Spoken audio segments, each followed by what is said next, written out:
Assalamualaikum warahmatullahi wabarakatuh. Saya mahasiswi STI Anusa dari program studi administrasi perkantoran. Nama saya Cindy Anggun Mela, NPM 21178411029. Video ini saya buat untuk memenuhi tugas ujian tengah semester mata kuliah Sistem Informasi Manajemen dengan dosen pengampu Bapak Ariska Eskom Mkom. 1. Sistem. Sistem adalah sekumpulan elemen atau himpunan dari suatu unsur dan prosedur yang terorganisasi, saling berinteraksi, dan saling berhubungan satu sama lain, yang membentuk sebuah fungsi untuk mencapai suatu tujuan. 2. Informasi. Informasi adalah kumpulan data yang telah diolah dan diklasifikasikan untuk digunakan dalam proses pengambilan keputusan. 3. Manajemen. Manajemen adalah seni mengatur suatu proses perencanaan, pengorganisasian, pengarahan, dan penguasaan sumber daya manusia untuk mencapai tujuan yang telah ditetapkan. 4. Sistem informasi manajemen. Sistem informasi manajemen adalah suatu sistem perencanaan dan pengendalian internal suatu lembaga atau organisasi yang meliputi pemanfaatan manusia, teknologi, dokumen, dan prosedur untuk memecahkan masalah. Data dianggap sebagai produk mentah yang harus diolah agar dapat dinikmati oleh orang-orang dalam penyajian yang simpel atau sederhana. Contoh pengolahan data sederhana yang dapat dijumpai dalam sehari-hari adalah pengumpulan identitas mahasiswa baru yang biasanya dibagi dalam beberapa kategori. Misalnya, kategori jenjang, usia, jurusan, nama, alamat, dan lain-lain. Ada beberapa proses atau tahapan untuk melakukan pengolahan data. Proses tersebut bisa dimulai dari pengumpulan data hingga data tersebut dapat disajikan dalam bentuk yang sederhana. Proses pengolahan data tersebut yaitu dengan melakukan penyalinan data. Pada tahap ini, orang-orang yang bertanggung jawab terhadap penyalinan data akan memindahkan data yang telah terkumpul dalam suatu formulir. Penyalinan data juga diawali dengan pengumpulan data dalam suatu dokumen-dokumen online yang cenderung rumit. Penyalinan data ini dapat dilakukan di Microsoft Excel, Microsoft Word, dan lain-lain. Setelah melakukan penyalinan data, barulah dilakukan pemeriksaan data.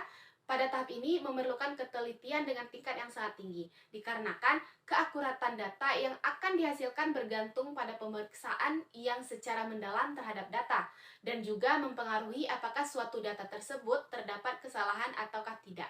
Sehingga pemeriksaan data ini tidak dapat dilewatkan jika ingin mendapatkan olahan data yang akurat. Setelah dilakukan pemeriksaan data yang akan diperoleh akan dibagi menjadi beberapa pengelompokan atau kategori.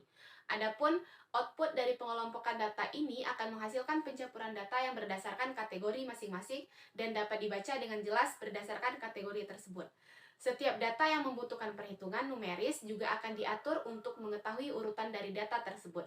Misalnya, perhitungan numeris ini pada contoh kasus pengurutan identitas mahasiswa baru dapat diurutkan berdasarkan abjad atau setiap jenjang. Setelah itu barulah dilakukan penyajian data. Pada tahap ini kita bisa melihat bentuk akhir dari data yang telah diolah berupa laporan hasil penelitian, tabel, dan lain-lain. Proses pengolahan data tersebut dapat berbeda-beda sesuai dengan jenis data yang akan diolah.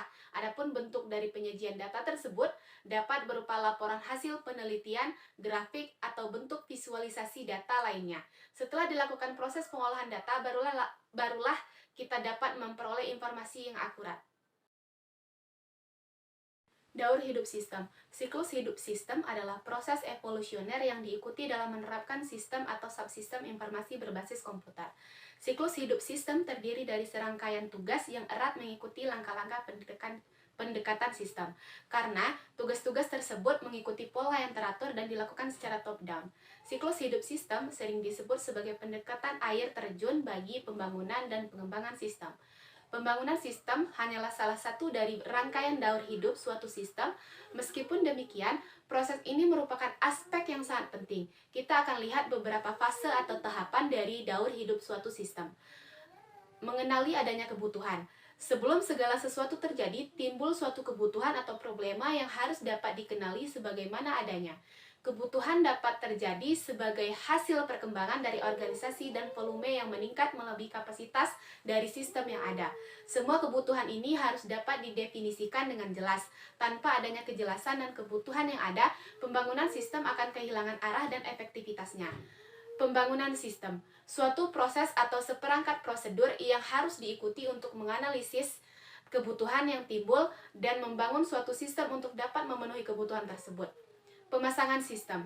Setelah tahap pembangunan sistem selesai, Sistem kemudian akan dioperasikan. Pemasangan sistem merupakan tahap yang penting pula dalam daur hidup sistem.